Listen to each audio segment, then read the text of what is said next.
Hey guys, not too long ago I took this particular 9mm pistol out to the range and was going to try and run it through its paces. Unfortunately, I was getting a lot of light primer strikes. I actually only did about 3 rounds and then decided, well, time to go ahead and give it up. The upper that I have is Foxtrot Mike. The lower that I'm using is a standard AR lower that's been designed as a pistol, and this is a Spikes Tactical. I'm using Stern Defense magazine adapter to make this 9mm, and it will take Glock magazines. So like I said, I had gone out to the range and got some light primer strikes. I ended up calling Foxtrot Mike, and what they suggested was that the ejector, which is this guy here, was likely the cause of the problems. If you go over to Stern Defense, to their website, they basically say that the problem is with the bolt carrier from Foxtrot Mike.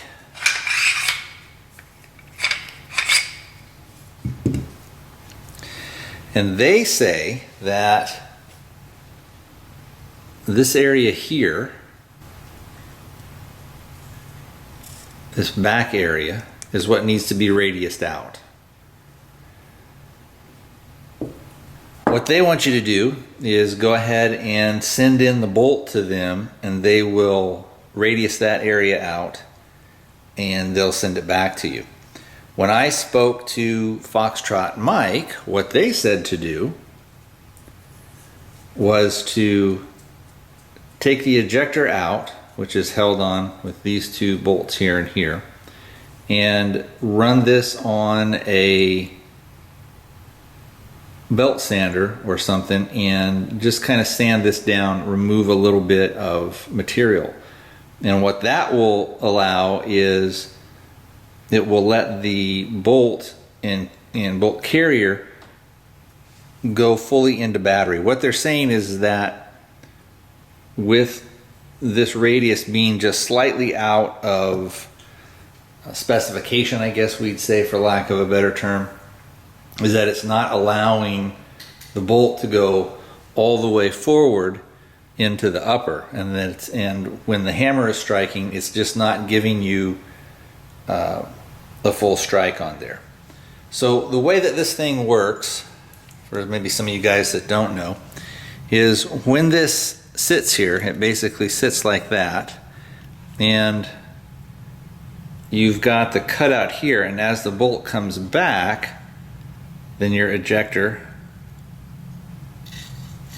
is what slides out. So what I'm going to do is, I think I'm going to go ahead and we'll take this off, and then we'll go out to the garage and we'll radius this and then try and do a test.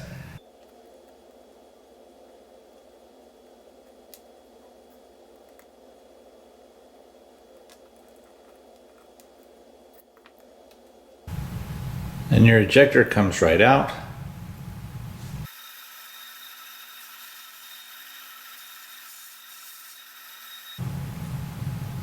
So now I've taken a little bit off on the back here and on that radius, and we'll have to insert it back into the firearm and see if I can get a decent primer strike. I'm not exactly sure how I'm going to do that, but we'll go from there.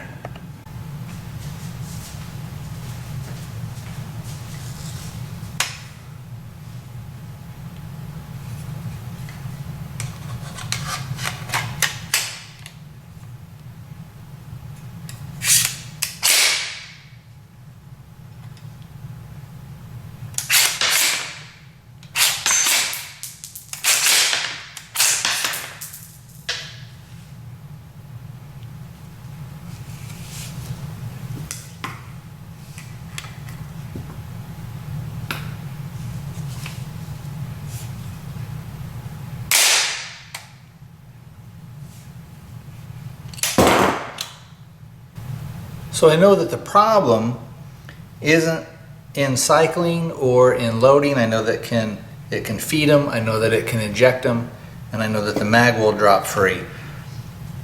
The test that I'm going to have to do now is to see whether or not I'm still going to get the light primer strikes, and I'm going to have to go to the range to do that. So hopefully we'll keep our fingers crossed, and what I've done so far will be enough. So what I have here is an empty 9mm casing. You can tell there is nothing in it. It just has a primer. And what I'm going to do is I'm going to put that inside the gun, and then we'll see if it does it. I have no idea whether or not it's going to be something that would be a legitimate test, but we'll see.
Okay, we have got the bolt being held back, so we are not getting the light primer strike. So what we'll do is I'll put the aim point on, and then I will move forward.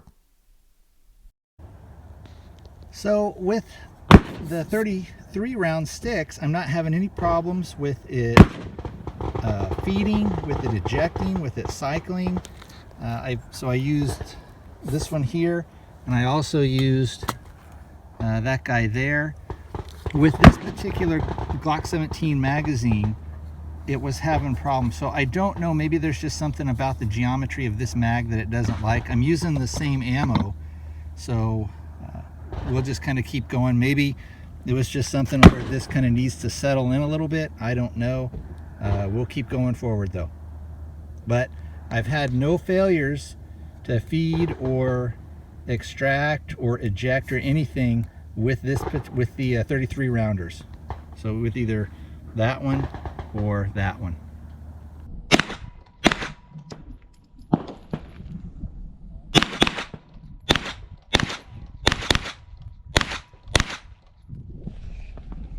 Okay, we're on safe, but let's see if we can see what happens. And I'm gonna use the mag release. Well, it did it that time. Not exactly sure. Maybe it just needed to work itself in. I don't know.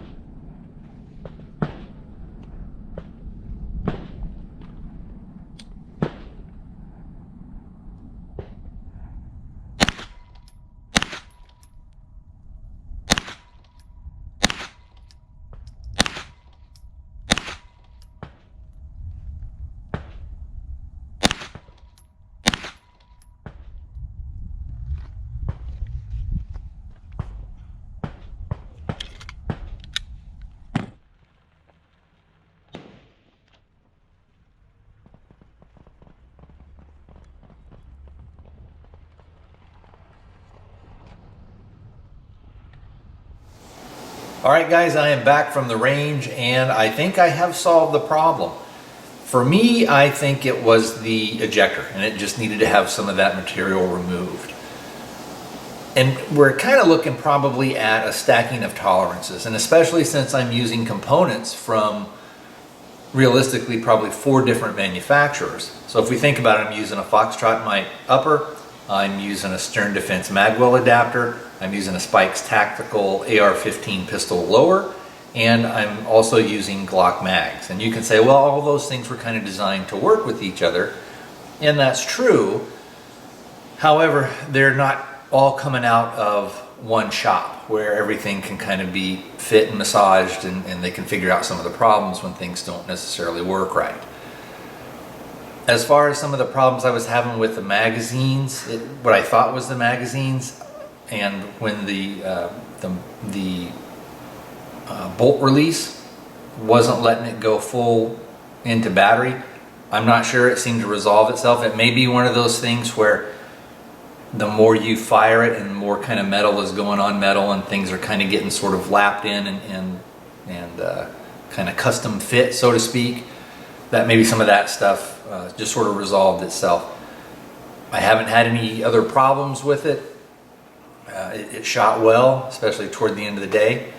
So I will keep you guys updated on it. I am doing a secondary pistol build, and on the secondary lower pistol, AR-15 pistol lower that I'm going to have, which is going to be an Anderson, that is the one that I'm going to hopefully have the Foxtrot mic and the Stern Defense. Everything is going to sort of live on that, and I'll do another video of that coming up in the future.